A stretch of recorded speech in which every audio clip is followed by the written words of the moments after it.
Hello students. In this lesson, I am going to talk about the components of blood and their functions. Let's begin. Now before I talk about blood, you need to know what is body fluid. Body fluid is a liquid medium that helps in transportation of all the essential substances including vitamins, nutrients and even gaseous substances like oxygen, carbon dioxide. In 70 kg adult human, the amount of body fluid is about 42 liters. That means it is 60% of the total body weight. This body fluid is classified into two groups, intracellular fluid and extracellular fluid. The fluid which is present inside the cell is known as intracellular fluid, whereas the fluid which is present outside the cell is known as the extracellular fluid. That means if the body fluid is 42 liters in 70 kg man, then the intracellular fluid will be about 28 liters and the extracellular fluid will be about 14 liters. Now coming to the main topic in this lesson, that is blood and their components. Now what is blood? Blood is an extracellular body fluid which is present in the body of humans and other animals. It is often regarded as connective tissue because it consists of aggregation of cells that serve particular functions. Now we all know that the human blood is red in color. But do you know why it is red in color? It is because there is presence of iron containing pigment called hemoglobin that imparts reddish color to your blood. Now the red color blood is the case for most of the higher animals on the earth. However, you will get to see few exceptions as well. For example, in lower group of animals like prawn, the color of the blood is blue. Why? Because of the presence of copper containing pigment called hemocyanin, as you can see here. Whereas leeches have green color blood due to the presence of chlorocruorine. You will also surprised to know that some marine worms have violet color blood due to the presence of hemoerythrin. Since our topic in this lesson is human blood, we are going to talk about that in detail. Human body contains 5 to 6 liters of blood. That means it is approximately 9% of the total body weight. In humans, blood is composed of blood cells that are suspended in blood plasma. Plasma constitutes around 55%, whereas blood cells constitutes about 45% of the human blood. Plasma consists of 91 to 92% water and around 8% dissolved substances including salts, proteins as well as the waste products like carbon dioxide. Whereas the blood cells are composed of red blood cells or the erythrocytes, white blood cells or the leukocytes and the platelets or the thrombocytes. This figure shows the sample of blood of a person. Here you can see that the most descended one are the RBCs or the erythrocytes.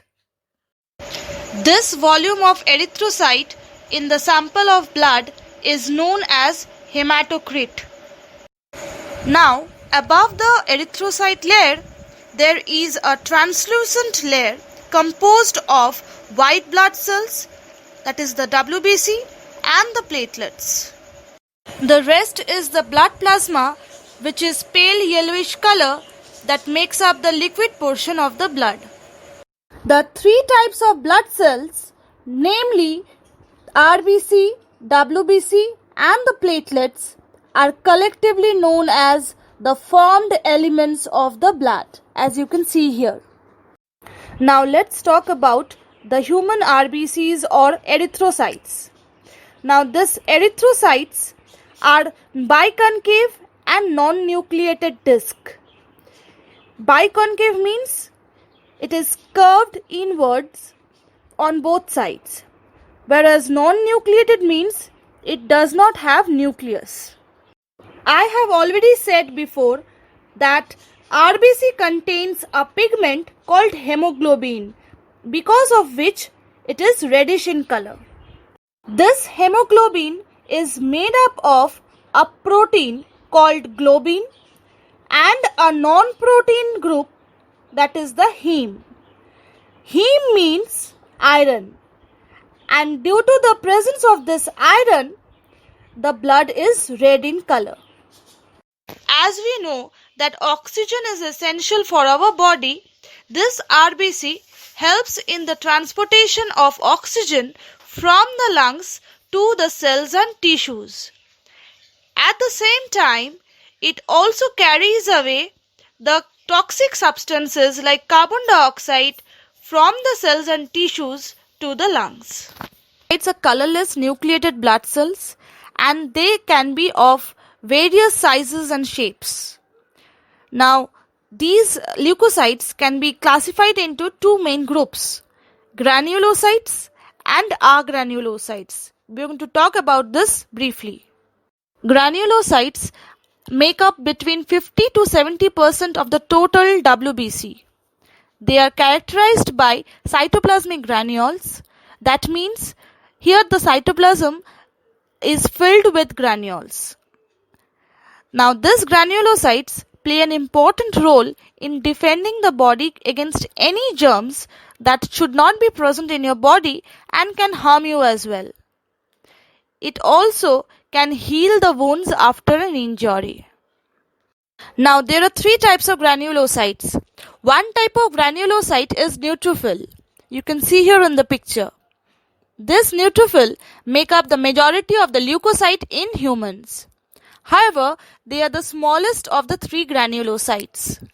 The main function of this neutrophil is to kill the foreign germs by phagocytosis. That means they have the capability to kill the foreign germs like virus, bacteria that attack the body by ingesting them, thereby providing protection to the body. Another type of granulocytes are called eosinophils. Now these granulocytes are characterized by bilobed nucleus. You can clearly see here in the picture that the nucleus is having two lobes. Also, it has got large cytoplasmic granules. Now these eosinophils play a crucial role in providing immunity to the body. Not only that, they also protect the body against any kind of parasitic infections. The third type of granulocyte is basophil that make up about 1% of the total human leukocytes. They provide defense against various infections and allergic diseases. Next is agranulocytes. Now these agranulocytes are a type of white blood cells or leukocytes that do not have cytoplasmic granules. And these agranulocytes can be of two types, lymphocytes and monocytes. Lymphocytes are small cells with round nuclei and little cytoplasm, as you can see here in the picture. Lymphocytes play an important role in the immune system of our body. Now, do you know what is immune system? Now, since birth, we have an inbuilt system that fights against any kind of germs. This system is known as the immune system. So, these white blood cells or the lymphocytes help in body's defense mechanism. Now coming to monocytes. Monocytes are a type of agranulocytes which are transported by the blood to various tissues by some specialized cells. And these specialized cells are called macrophages.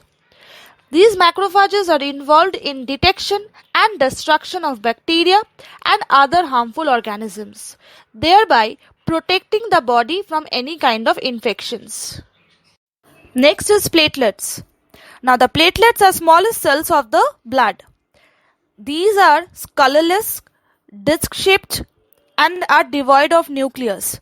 That means nucleus is not present here. They are found large in number and their main function is clotting of blood. That means they can stop bleeding and prevent from any kind of blood vessel injuries. Now this was all about the type of blood cells and their functions. Now the liquid part of the blood other than the blood cells is the plasma. Now this plasma is the liquid intercellular matrix of the blood.